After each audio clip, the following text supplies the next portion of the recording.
All right, this is our next episode of True Wrestling Fans Discussions. This is the second part of our Bret Hart series. This is going to cover WCW, unfortunately, WCW. I'm your host, Mike. And I'm your host, Frank, and let's get right to Let's it. go. The one thing I could say about this, and I was going to leave this till the end, but I can say it now. Chris Jericho had documented Bret Hart's WCW run as pretty much poor booking and backstage politics as far as the chaos that Hmm. ensued in his WCW career. Um, and I have to agree with that. There was no direction for him. There was no build up to storylines. It was just one thing after another. And it was mostly, if you remember in the start, it was mainly WWE rivals that he had in the past just to ensue those Yeah. matches again. And they weren't that good anyway. Yeah, but I And mean, even then a before that, couple, just the little backstory of what happened. The Montreal Screwjob happens. yes. He signed, he had already signed to them. Comes in, but he didn't come in immediately because he was still under contract for another month, and then he had the no compete. I think it was a 30 days no compete clause as well. So they announced him on Nitro. That was the when Ravishing Rick Rude showed up. What a difference a day makes about the Yes. Montreal Screwjob and everything. That's when they had the Canadian flags, right? They brought the Canadian flags out. The night after, yes. Yeah. And Bischoff was trying to announce that he had come. He was joining the NWO. Right. They were teasing that he was part of the NWO. Then Yeah. eventually he does show up, and they decide to make him a special guest referee. Well, but yeah, but like you had said, because of the 60-day no compete Yeah, clause. yeah. So yeah, they had to do something with him. They This I actually, didn't agree with. actually no. They could have just not brought him in They and could have brought. waited until They could have 1998. waited. Yes, that's what they should have done. They should have waited till 1998 and boom, thrown him right into the main event scene. That's what they should have done. Exactly. But This is not a guy that you start from the bottom up. no, no, no, This no, is a no. guy he's a 5-time former champion. He's automatically he should have came in on Nitro with in between Hogan and Sting going, I Yeah, want the winner between the two of you, absolutely. That's and exactly what they should have done. and Yep, let's go. yep. That's No, exactly. Yep. let's make him a Referee, referee to a ridiculous match. and you could see in Brett's face when he asked him to be the referee. He's like, "Yeah."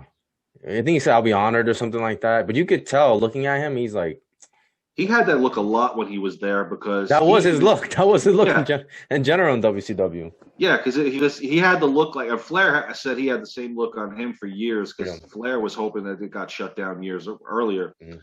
But Brett had just had this look on his face like, what am I doing here? Mhm. Like, should I just retired? Because this is insane. Yeah. He didn't have the same look and determination and passion in him that he had when he was in No, WWE. no. There's just It was lost. thing with it. He had all the politics with the Hogan and NWO and Nash and then Goldberg, and it was just it wasn't that wasn't.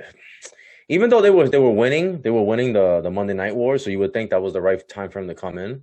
Yeah, It ended up just being terrible because it just because shortly after he got there, the tide started changing all right. So he ends up doing that special guest referee, in the Zbyszko Bischoff the match Zbyszko for the Bischoff, control right? And then they have him come in into the Hogan Sting match, Sting match, which which he no, yeah. he shouldn't have anything he shouldn't have had anything to do with that match. And Mhm. then depending on what story you believe, that they messed up, that Nick Patrick, right? That Yeah, of he did, course. he did a normal count, and because he was supposed to do a fast Yeah, 1, 2, 3, and Brett was supposed to stop him, and then this is not going to happen again. I got screwed. I'm not going to let Sting get screwed. What ends up happening is he did a normal count, so Hogan hmm actually won the match legitimately. Now the backstage to that is people think that, and I actually think it's true. I think Hogan actually told Nick, just do a regular count. That way I still look strong and I look like I won the match. Because Hogan didn't want to go Hogan wanted to look like he would have beat Sting. I believe it. I believe it. With Hogan, I believe it. considering his track record, of Yeah. course. Yeah, I believe it was Hogan politicking. So then On the biggest match, pretty much of WCW's career Mhm. in their history, this Build is your biggest match, one of the greatest builds. One of and the you want to greatest screw builds. it over. Yeah, and then hmm I believe it. So 15-month build to this, yep, and it just ended in garbage. yep. And so they do that, and then Brett. What I didn't understand is Brett was not the referee for that match.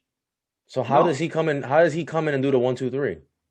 that's where the controversy came in, because then if you remember, they stripped Sting of I the remember, title, yeah, I remember, but which WCW was just known for doing this, for this constant title vacant garbage. I mean, and again, you took the biggest momentum build storyline in history and you just tarnished it and threw it in the trash. Right. And not only that, you know, with the whole Bret Hart referee thing, but you took the belt off of Sting when WCW finally got the momentum against the NWO. Right. So think about this. Not only do you botch maybe the biggest main event in the history of WCW, you also botch Bret the Hitman Hart's debut. Yeah, and you only get one. And you only get one shot at that. And Bret was arguably, between him and Austin, I'd probably give Austin a slight edge as far as who the hottest heel in the business was. Well, remember, Bret Hart had come off winning the hottest heel award in 1997. Yeah. So it's close. 1997 was his biggest, to me personally, one of his biggest years. It's close, but he was definitely one of the hottest heels in the business, if not the hottest heel in the business. And what do they do with him in the ring while Sting celebrating? Right. He's over there sitting on the turnbuckle. I remember I was so disappointed. I told you, we did on another episode, we were talking about this. This is like one of the few WCW pay-per-views I actually paid for. Yeah. Like I spent I think it was my Christmas money too. I think I got, it was right after Christmas, right? Uh-huh. So it's probably some Christmas money that I got, and I spent it. And I was like, my friends came over, and then we were just like, oh man. I called in from Blockbuster that night, didn't go into work to watch this. Yeah. And then I'm like, this is what I gave up my night for? Yeah, what a disappointment. As a fan of WCW at the time, as a fan of Bret, I was a huge Bret the Hitman Hart fan. I couldn't be more disappointed at what happened. And then it's not like things get any better from there. No, because once 1998 runs around and the no compete clause is gone, his first feud is Ric Flair. Right. And I think he cut some sort of a promo where they kind of teased that he was going to feud with Hogan, and then it just didn't go anywhere. No, they did that several times. Right. And then all of a sudden they just shifted him to Flair, which Flair on paper, you would say, oh, that's great. But Flair in 1998? Where he's a mid-carder. Where he's a mid-carder? No. Because Flair went back to WCW, and if you look at it, WCW did the same thing to him that Vince would have done if he stayed. Only Vince told him to his face, this is what I'm going to do to you. WCW didn't tell the biggest icon in that business, hey, I'm going to drop you to the third match on the card permanently. But you know what, not to sidetrack too much, but to be honest with you, but that whole thing with what Vince told him, I think Vince told him so he would leave. He said that. I have no doubt, because he wanted the youth movement, but if Flair would have agreed, I think he would have signed him. But I'm sorry. I thought you were talking about Bret. Remember, he told Bret, like, oh, I don't really have anything for you.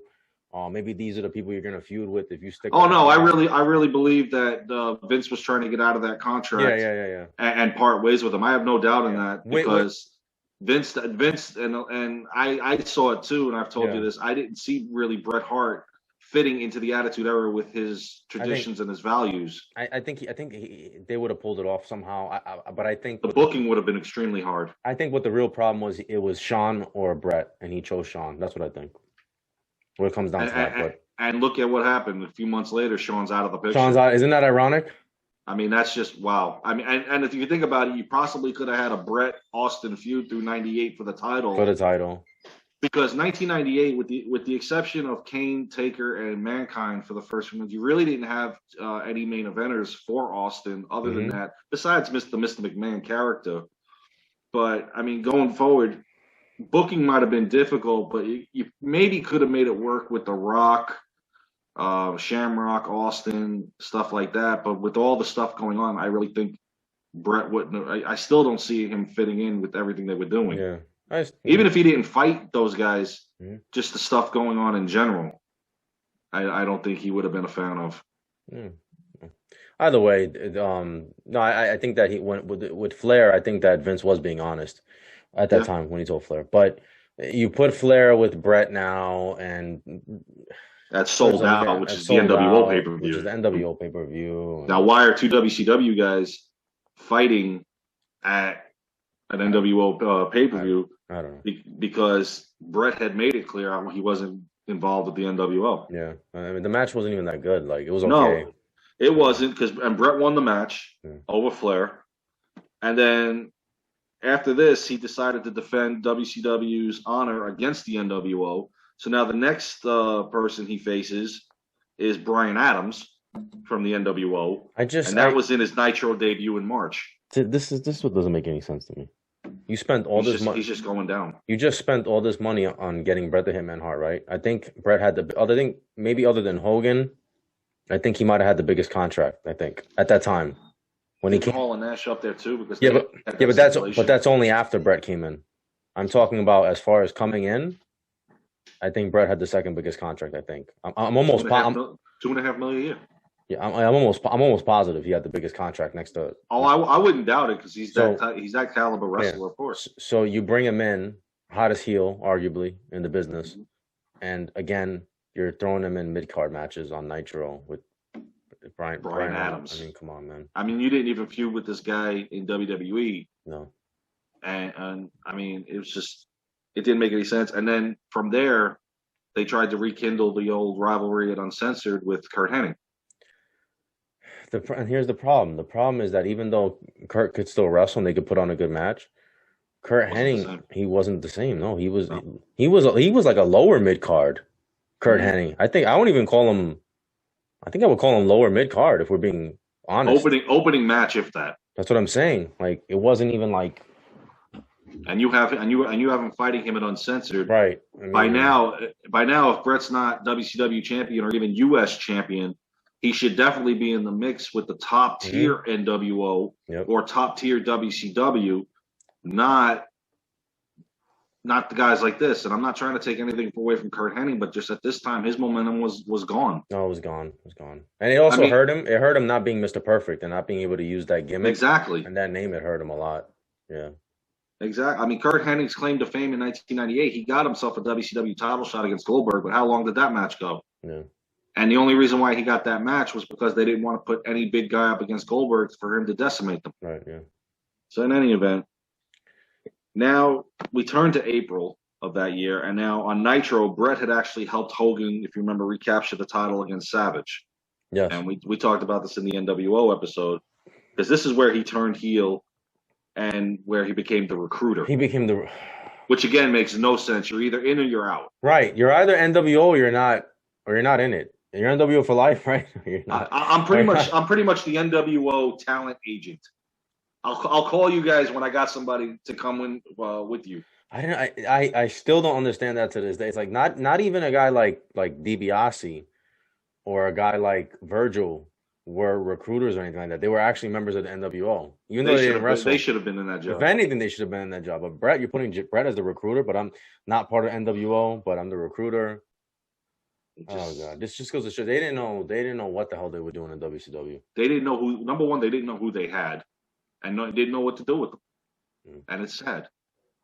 And the fact that Bret's doing this, and you can see it in his eyes. You can see there's no passion. There's no passion. The love that he had for the business, just even in his matches, were lackluster. That's what I'm saying. Like Bischoff talks about how Bret, after Montreal, he was never the same. Okay, that may be true to a certain degree. But had you there's a statute of limitations on that, by the way. But had you given him something good, whatever funk he might have been in, I think he would have gotten out of it because he still loved wrestling. But you're giving him garbage. A guy like Bret that's been on top for so long at that point, Bret had been at the top for how long? They needed to find guys that could match Bret's intelligence, experience, and abilities in the ring. They needed to find that on the roster and put those guys up against him. And there were several guys on there that and I'll get to it later. Yeah, he enjoyed and loved working with. He had a list of guys, and Bischoff would just blow them off, right? See, some of the cruiserweights like Jericho and Guerrero, and even Malenko had fought Bret. Yeah. Could have given him great matches. Great matches, yeah. That to test his ability. Yeah. Not saying that we should drop Bret to the cruiserweight division. But those were guys they were wrestlers. Yeah. And no, we're going to shove him in there with a guy like Bryan Adams, who we just got brought in for the fact that we didn't want WWE to have him. Or Curt Hennig, because we don't know what to do with him. All these old WWE rivalries that we're going to try to rekindle that didn't work. And if that doesn't work, then we'll make him a recruiter. Right, yeah. Oh, my God. In any event, he didn't have his second Nitro match now until June. Now this was because he had the lax schedule, and the demand in dates wasn't there. So June 22nd, 1998, he actually, and this is one of the matches, the guys he loved facing, and I hate mentioning his name, but for other reasons, he beat Chris Benoit. When that's a guy that Bret should have been, the whole time he's in WCW, they could have had a 2-year feud. Yeah. People would have loved it. Right, yeah, of course. If anybody can test Bret, it was him. Yeah. But he beat him. See, this is where I don't like it. He beat him with the help of the NWO. So here we go. You're not even doing it legit. It's always outside interference. And after a while, I love seeing sometimes you get a run in on a match and they kind of screw you over. But this is, WCW, this just happens weekly. Yeah. It's daily even. It's just like nobody is getting a clean cut victory. In any event, Bret tried to recruit the Benoit to the NWO, but he was rejected. Because at the time, I believe he was in the Four Horsemen at that point. So now Bash at the Beach, Bret goes for his first title, and it happens to be the television championship. But he was facing a good wrestler, another guy that could test him in Booker T. And Bret was disqualified for hitting Booker T with a chair. So again, no clean-cut victory. Bret's not going to lose cleanly to Booker. I don't know why. If the match went the way it was supposed to be, even if Booker beat him, I think they both save face, but I don't think Bret loses anything. right. And it's a huge momentum builder for Booker. But in any event, that we do that again. So now he headlined Nitro on July 20th, 1998, beating Diamond Dallas Page now for the vacant United States title, because at this point we all know Goldberg was the world champion and he had to vacate the belt. Right. So now he's the United States champion, but did he win it clean? No. The Giant helped him. Of course. So once again, Bret does not get a clean victory. He can't get a clean victory, yeah. And now you got to look at it like, is this guy still even the guy that we saw a year ago? Because he's not beating any of these guys by himself. It's not legit. Yeah. So now he's the one-time United States champion there, one of many to come. He lost the U.S. title August 10th, 1998 on Thunder to Lex Luger. I'm sorry, on Nitro. But then the next night on Thunder, he regained it. So I don't understand the thinking on that one. You lose the title, 24 hours later, you're winning it back. Yeah. So, and this is when, for whatever reason, they did a special Thunder on Tuesdays, because it used to be Thursdays. And I don't know what the reason was behind doing it back to back, but whatever. At that point, maybe there was a sporting event or something. Bischoff said something about that Thunder was supposed to be Bret's show. At some point, he had plans that Thunder would be Bret Hart's show, and I could see it. It didn't happen. It never happened. Because of the contracts he gave everybody, that the less work dates, it was going to be, if you do the math throughout the year with the shows and the pay-per-views, it is almost impossible to fill the show with legitimate competitors every week. And now you got a brand new show, and he said, I got to bring in a whole new load of talent.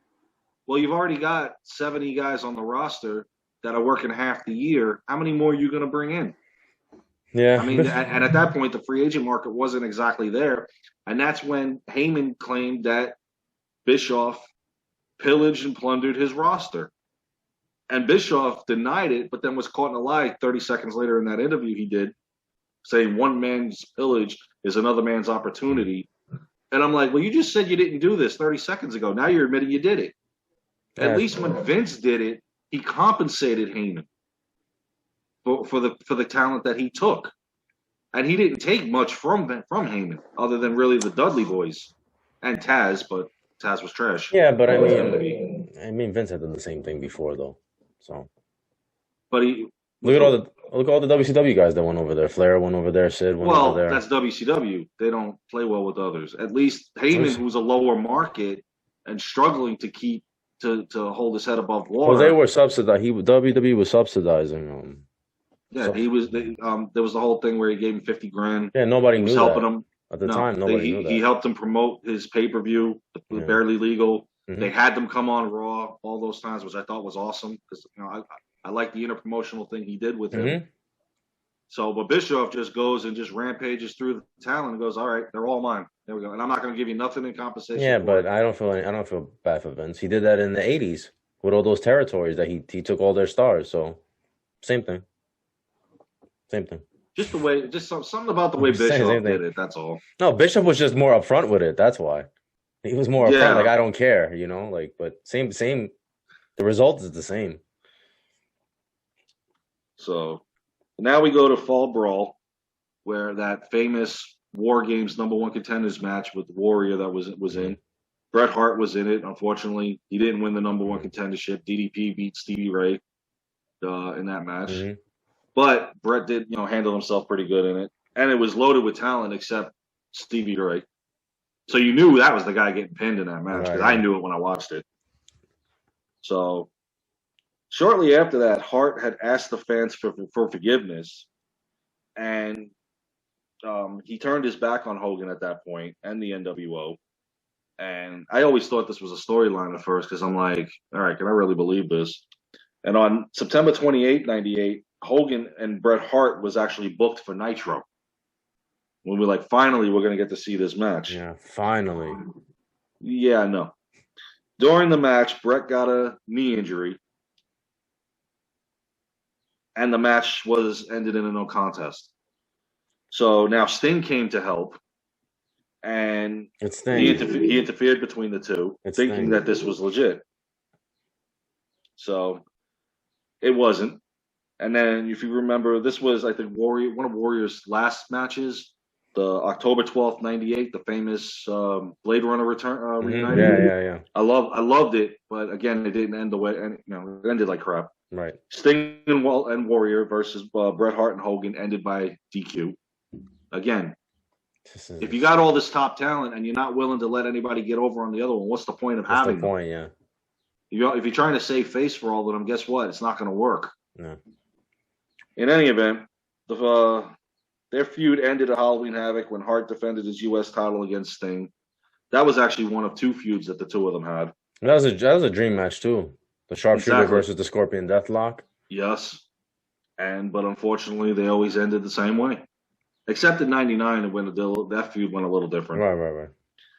So on October 26, 1998, now Bret lost the U.S. title to Diamond Dallas Page. And then at World War III, he lost his rematch to Page again. So now these two were clean, but now you got the man on a losing streak. So it's like, what are you really doing with him?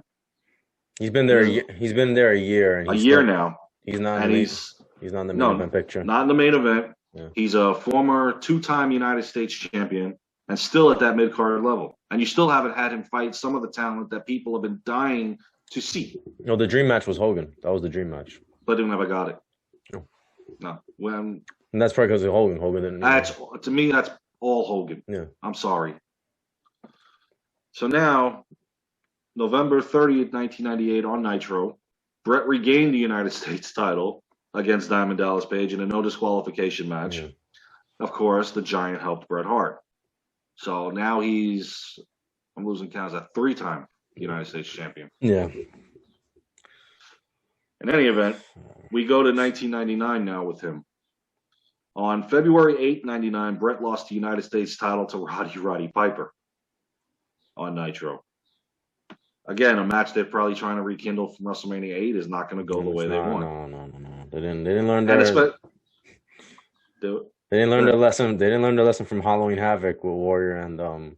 Oh God, please don't bring that up again. I when we did his episode on that, the anger I had for what they did to him is just, it was frustrating to watch. I think I think it was Mean Gene said that I think it was Mean Gene that said that match was so bad that you could smell the stink from all the way down Las Vegas Boulevard. Yes, I agree.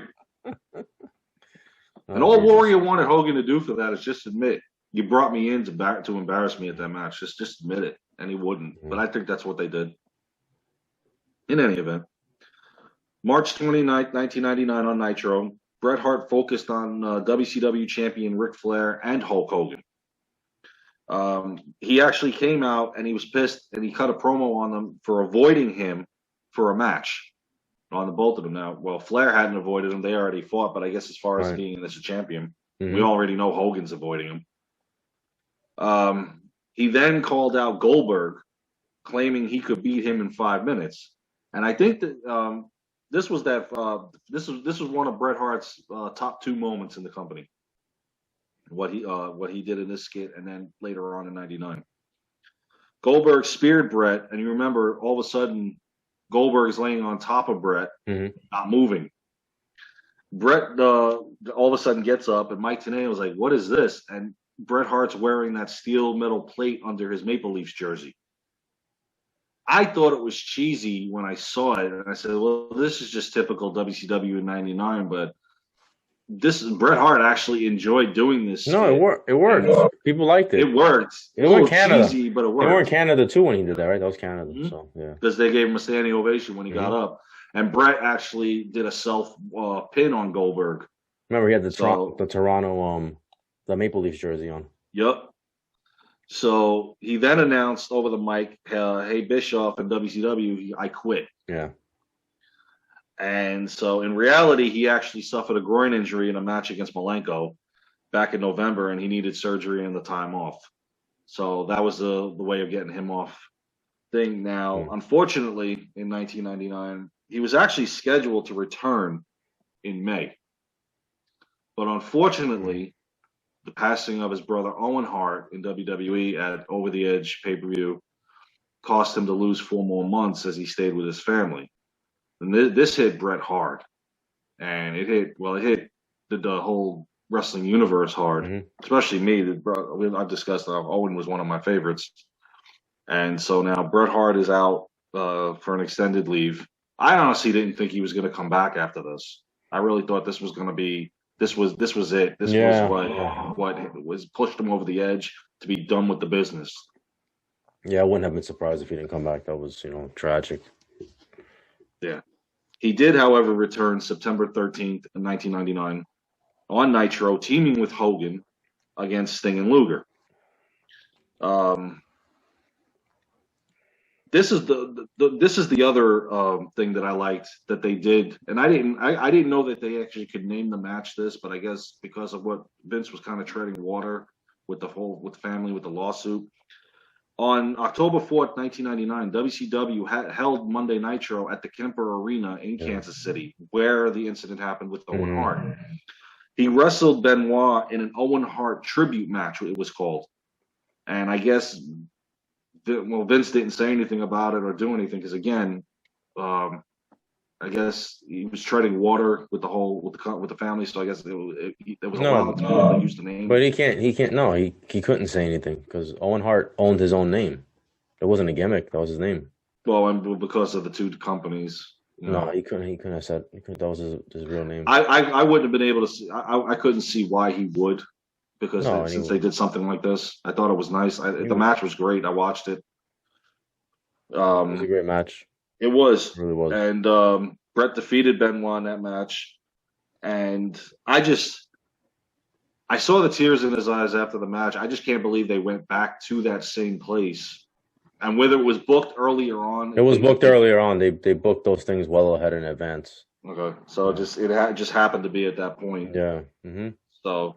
But Bret said that he felt like Owen was watching him, that there was only one member in the audience and it was Owen Hart, and he felt his spirit was that match was, for him, that he was watching it, So. Yeah, that was totally tragic. I mean, tragedy has hit that family a lot, just as much as the Anoa'i family, unfortunately. Or the Von Erichs. Yeah. Especially the Von Erichs.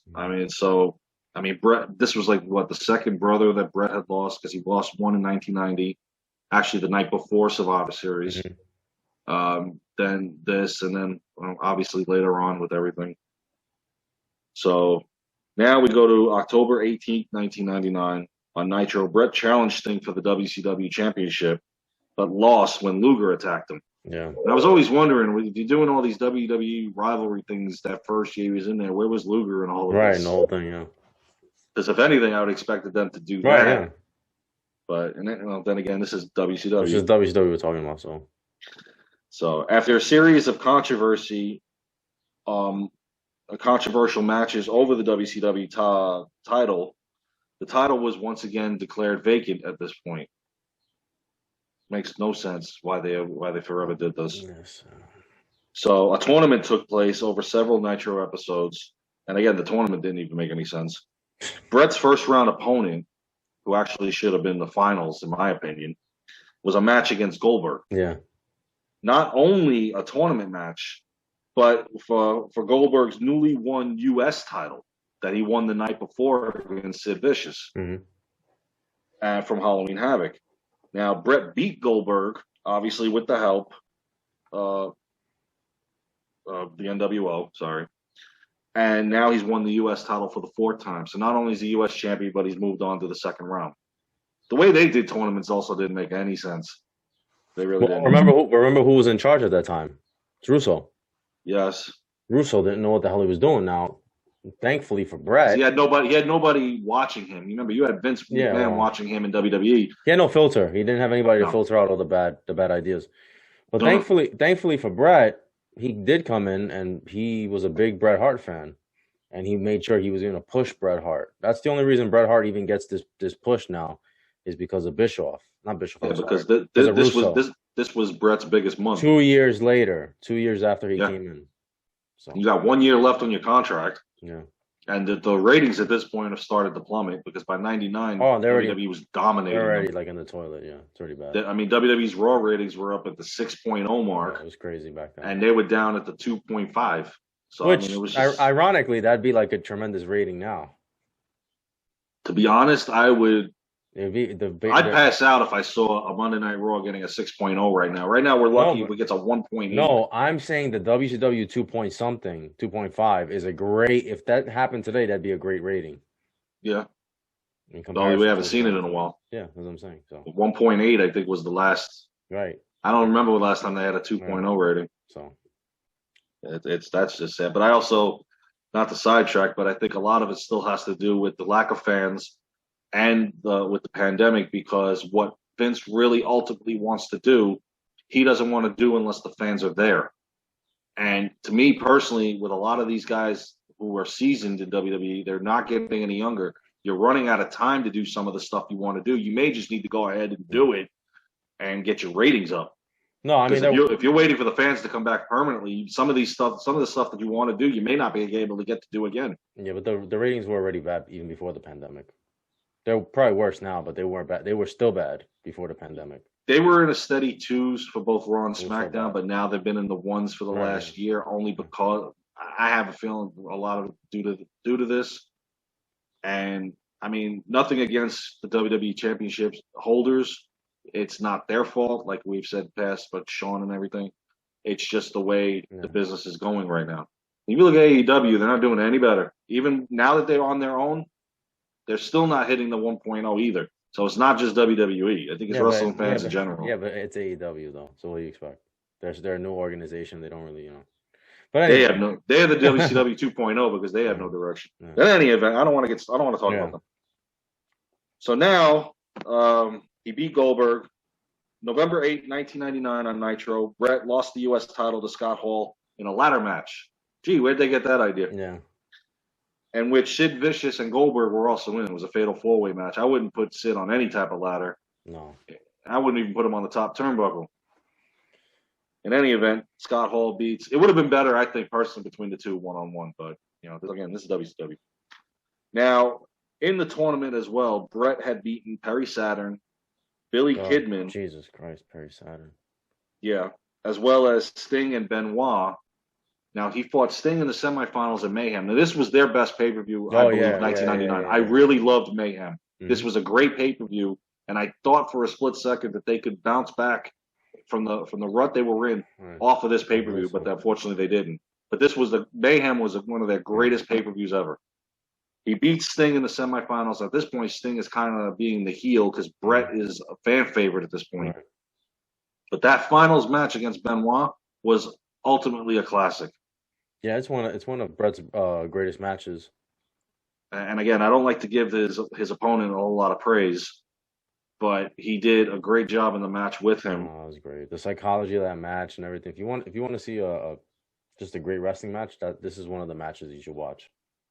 When it finally goes back on Peacock, when they get the whole WCW library going, I highly recommend all our viewers out there to watch this pay-per-view, not just the match, watch the whole pay-per-view in general, because this thing was great from beginning to end. That was a good pay-per-view. And I don't say that a lot about WCW events. Especially during that era. It's that time, yeah. Yeah.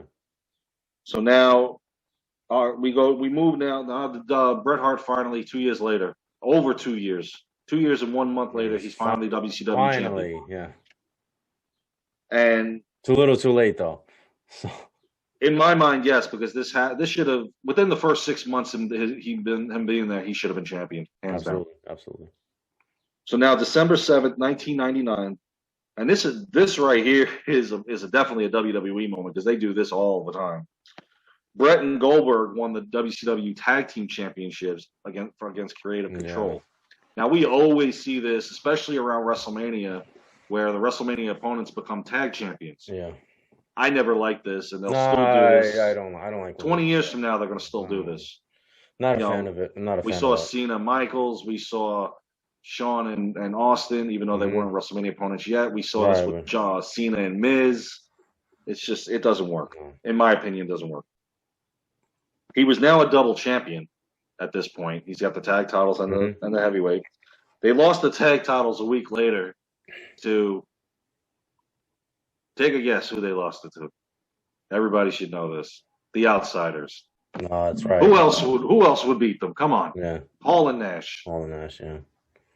So now, I'm going to need this over here because this is in depth. We head to Starrcade. Now, this is another dream match, in my opinion. Forget the botched 1997. Forget the botched 1998. Now we figure their version of WrestleMania is Starrcade. Can we pull off a great Starrcade following Mayhem with the two biggest names in the company right now that are not Hogan and Sting? Can Bret Hart and Goldberg pull it out? Absolutely not. Nope. And what I remember Bret had said, in the pre-match thing, he asked Bill, "Don't hurt me." Yeah, he told him that backstage. He says, "Do whatever you want in the ring. Yeah, just don't hurt me." What was it? 3 minutes into the match? It was pretty early on, and Goldberg had already hurt a bunch of people. Not severely, but he had hurt a bunch of people already. Yeah, including himself. Oh, repeatedly, including himself. And it was like 3 minutes into the match. He gives him the crescent kick to the head. That mule kick. Oh my God! You knew he was hurt too. You could see that he was hurt. And Bret grabbed the way he was hitting, the way he fell. Yeah, you could see. Now that was one of 3 concussions he got that night. That wasn't the only one, because you remember they're in the outside of the ring. He goes to put the figure 4 leg lock on Goldberg. He said that Goldberg didn't receive the move properly. So when he went down with the move, he hit his head on the mat. So that's now concussion number 2. We're lucky he's not dead. And then he received another one during the match. I mean, I don't even know how this guy survived in winning the match, in all honesty. But I remember he also actually, it wasn't. I'm sorry. He hit the figure 4. It was on the post. It was on the post. Yeah, he leaned back. That's where it was. Yeah, and he hit his head on the floor. I for some reason I thought it was on the actual on the outside that they would do. But he was famous for doing that figure 4. He invented that. He invented the figure 4 on the outside. I liked it. Yeah. Remember these are to Diesel. Yeah, Diesel. He did it to Rock. Yeah, Shawn Michaels. He did it to a lot of guys. I was always surprised he never got hurt, period. Yeah. But they received the move right, so they worked with him. Goldberg didn't do it, and when he did it, he swung and hit his head. Now I remember it. So in any event, he comes out of this match somehow champion. So what I don't understand is going forward. If you remember how the match went, Roddy Piper rung the bell, even though Goldberg was in the sharpshooter and never submitted. Sound familiar? Why would we end the match like this? I don't know. WCW. I think Roddy was supposed to. He was doing a heel thing, right?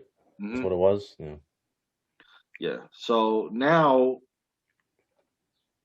and the best part is Roddy Piper walks away at the end of the match, leaving Bret Hart and Goldberg stunned and bewildered, like, what's going on here? What just happened here? Along with the audience. Well, that if you went to a WCW pay-per-view, you were expecting this. If you were expecting a clean match, smack yourself upside the head. I mean, seriously, come on. The thing is, unfortunately, Bret doesn't realize that he has a concussion, and he continues to work. Exactly. I think he did some house shows later that week or something like that. He continues to work. I know that. Yeah, and he wound up having to finally drop the title. Yeah. And they actually had a rematch for the belt, and somehow Piper got involved to where he saved Bret to where he can keep the belt. But he was doing was avoiding the inevitable. But is that before the stupid NWO 2000? We covered that extensively in our NWO episode, but yeah, he joined the whole NWO. This was after it because of the NWO 2000. He was the champion, but it was so short that because everything is back to back. Everything's back to back. Yeah, he wound up withdrawing the title because he had sold out. He couldn't defend it. Yeah. So they did some double heel. Then they did like a double swerve where Bret was baby face. Then you thought, and then he turned. You couldn't tell anymore. 1 week he is, 1 week he isn't. It's like I don't even. And now Bret. The best part is Bret. He fought Nash. He fought Nash. Remember? He had He had creative control. So now you got to wonder: besides the backstage politics, does he even know what he's doing with his own character? No. So I mean, it's just like, who is to blame here? Is everybody to blame? Which at this point, I'm just like, everybody's at fault. Because even Nash at this point is the booker, and of course he's going to be in the title picture every time. Man's got to get his stats up. Yeah, they didn't learn from Flair when they, But. So now he's out due to the injury, and so May 3rd on Thunder, he made his appearance during a battle royal where he hit Hogan with a chair. Mm-hmm. So now 3 years almost in the company, and we're still doing this feud with Hogan, but we never got the match. Yeah. By this point, I'm like, either do it or be done with the feud. Right, just move on. So his final appearance was September 6th, 2000 on Thunder, where he confronted Goldberg about his injury 9 months earlier. Again, nothing really happened. You got to assume, I mean, I guess it's not really assuming.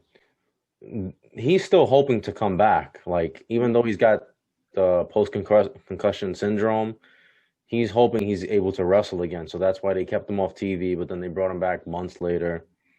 He's still trying, and WCW obviously is thinking that he could still come back. Well, unfortunately, October 20th, 2000, and he did this. My birthday too. Maybe this wasn't a good gift from WCW, bro. He did this 5 minutes too late. They did what they normally do. They fired him by FedEx due to his incapacity and unable to perform. They terminated Bret Hart, and then at that point, Bret had said that he was announcing his retirement. Wasn't there some promo that Bret Hart did like in the desert or something like that? Mm-hmm. Right. I think he cut up. Was it on Goldberg? I forget. It was before this. It was like before. He was really trying to get back in the ring in 2000, but the 3 concussions he got in that match, I couldn't see any doctor was bad. granting him his. It was really bad, and I don't even know who was in charge at that time. Was it Bischoff that was back in charge? Bischoff and Russo. So who the hell knows who? It might not even. Who knows what was going on? Yeah. Because remember, Nash was still involved in this stuff, and by this point, they were really bad. He had like 1 year left on his contract, I think, right? Yeah, 1 year, I think. Yeah, he signed it in '97. Actually, it would have been up. It was about to expire, but what doesn't make any sense was he was still under contract when AOL bought the company, and when Vince McMahon bought them in 2001, Bret Hart's contract was still on there because Vince McMahon declined to take Goldberg and Bret's contract because of how high it was. So I think what it was is that if he picked it up, he could pick up the contract. It was like probably one of those weird things where you're still under contract, you can't wrestle for anybody, so they gave him something like some sort of like a settlement, but he still couldn't work for another company. Yeah, it was probably something like that, something weird like that. Because I know Goldberg opted to do the stay at home until the contract. He had the Time Warner, but Goldberg had the Time Warner contract. But when we do the rise and fall of WCW, we'll get into all of the contracts and everything. Because I remember there was two separate sets of contracts. There were WCW contracts, and then there were like Turner Production contracts. Yeah. And the Turner Production, I think, ended up being those Time Warner contracts. Those were like the bigger contracts. I don't know. It didn't make any sense. I gotta look it up. I forget the why there was multiple didn't make any sense. They were doing something with the books. They were doing some manipulating with the books. Oh yeah. And then a lot of the bigger names decided, oh, we'll just stay home and get paid because they had the guarantee, which unfortunately made the invasion crap because you didn't have the big boys in there. So in any event, we'll get into that in another episode. But they did to him what they did to everybody. They fire him by FedEx. You know, they can't even call him in the office and say, hey, listen, you know, we got to let you go. I don't think he even cared, though. By that point, like I said, him and Ric Flair had the same mentality. When Flair had his last match on Nitro, he said, thank God this place is closing. Bret tells the story of how, like, it was so disorganized there that, and everything was such garbage that he made a joke to Bischoff one day about using his cat in, like, some sort of a match where he had this cat and he was going to bring a cat box into the ring. Like, it was his cat. And I forget the cat's name. And he was going to pull the cat out, but it was going to, and he was going to, and he was going to take the cat and he was going to hit whoever he was wrestling with. But it wasn't a real cat and it was going to knock him out cold. And Bishop was like, oh, it's a great idea. That's great. We should definitely do it. And that Bret was being sarcastic. And he says that goes to show you, like, just how bad WCW was, that I was being sarcastic. And he actually thought that this was a good idea. Bischoff denies the story. I believe Bret. Considering what I've seen in WCW with the Viagra on a pole, Judy Bagwell on a pole, doesn't sound so far fetched, right? I gotta believe him. I buy it. I gotta believe Bret. I mean, this would have turned into Kitty Cat on a pole match. Yeah. I mean, just the Viagra thing alone, was retarded. So, the one thing that Vince McMahon was right about throughout the whole Montreal fiasco, or leading up to it, he told Bret Hart when he was initially negotiating with WCW, he said, WCW will never know what to do with a Bret the Hitman Hart. He was right. He was 100% right. 100%. Because they completely botched him. All the momentum in the world, and they botched it. That's the one guy. And remember back then, as far as the big name talent as being free agents, they were few and far between now. So when WCW was able to pick him up, you had the one last thing, the hope that this, if you run it right, can bury WWE. Yeah. And it didn't work. They did nothing with him. Nope. This could have been because they had the meeting, and when they said who else is out there, they were like, that's it. There is nobody. Yeah. They're all locked up. And Zbyszko was the only one that was nervous in that meeting, going, okay, if Vince is letting them go so soon, shouldn't we be worried? Well, in actuality, because he didn't have the same fire in his eyes when he got there, because this wasn't WWE where there was structure. This was chaos and mayhem. This was a Nitro card made 15 minutes before the show started. You know, you got guys going out on the microphone. Bischoff doesn't even know what's going on. All he's bothering is he's at the computer checking the ratings every 20 minutes. The problem, there was too much politics. Too much politics. Too many Chiefs, not enough Indians. Yeah, well, Hogan and all of those guys, Nash, Hall, and all this mess, and Bischoff. And if everybody has their hand in the cookie jar, as far as swaying their own characters, they're looking. It's no wonder everything is ending in a no disqualification, in a disqualification, because nobody's going to get over on anybody. Yeah. And the only guys that are suffering are the mid card talent. And when the Radicals disappeared out of WCW, Benoit, Guerrero, Saturn, and Malenko, that's got to tell you we're in trouble. Yeah. Because you just lost your workhorses for the first hour of Nitro. Yep. Now what are you going to do? Oh, let's bring back Terry Funk. Go out of business. That's what you're going to do. They did. Yeah. It was only a matter of time. And I honestly believe if Bischoff would have bought the company and got the TV time with the roster you had, I gave you 6 months at that. Yeah, I don't think it was going anywhere. So no. So that's our that finishes up our Bret the Hitman Hart series. Please, you guys, let us know what you think about the Hitman's career overall in WCW. What you think they could have done with him, or do you think his documentary ended on a complete downfall? Yeah, unfortunately, but considering the type of career he's had. Yeah, it's a shame they just wasted him, but it kind of is what it is. That's the story with that. That's kind of the story with WCW. So we'll be going over next. We're gonna be going over Eddie Guerrero. So you guys make sure to tune into that. Like I said, please like, comment, share, subscribe. We'll see you guys soon. Take care, guys.